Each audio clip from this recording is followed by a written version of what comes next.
This is my quirky recipe for plain or sultana scones. Traditionally, scones are made with butter cut into the flour, then milk and egg added.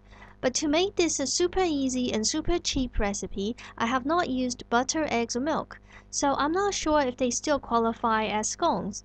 Anyhow, considering what they don't have and how simple they are to make, these unconventional scones are surprisingly delicious.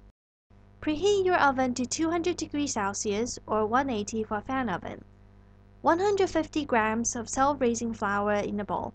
It's best to use a digital scale, but I have included measurements in cups for those of you who don't have a scale. 30 grams of rolled oats. A big pinch of salt, about 1/8 of a teaspoon. 30 grams of sugar. A quick mix. 90 milliliters, same in grams of water. If you're not used to just putting stuff straight into one bowl, you may want to measure the water separately first. 24 grams of vegetable oil. Combine the wet and dry together, but don't overmix. Try to use a folding motion. The middle is wetter and the dry flour likes to linger around the outside, so cut through the middle and bring the outside into the center.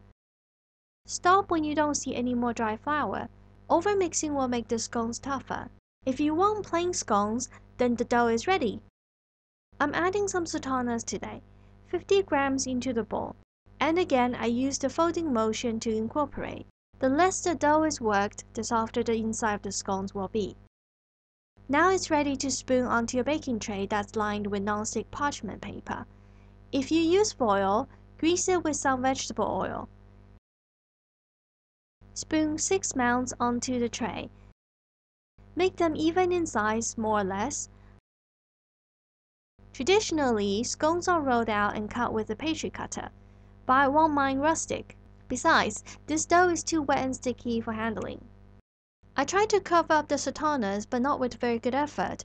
Exposed sultanas will burn a little during baking, but not too bad. I don't mind the charred flavor. If you don't like that, then use fewer sultanas. Pop into the preheated oven and bake on the middle shelf for 18 to 22 minutes. And there they are. They're not the prettiest things, but I love the roughness around the edges.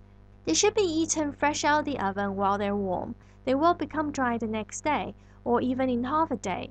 If not eating immediately, transfer onto a wire rack ASAP to avoid soggy bottoms. The inside is soft and slightly moist and doughy, like how a freshly baked scone should be. The outside is crustier and crunchier than a normal scone, which I really like. By the way, I didn't design the recipe to be vegan, but it coincidentally is. Okay, it is missing some butteriness, so for us non-vegans, these are best served warm with butter or clotted cream. Actually, with that added bit of butter, I personally like this better even more than a traditional scone. It doesn't taste oaty, but without the oats, it would taste too floury and claggy, so don't skip the oats. If serving with jam, I actually prefer the plain ones over the sultana ones. Thanks for watching. I hope you give this recipe a try.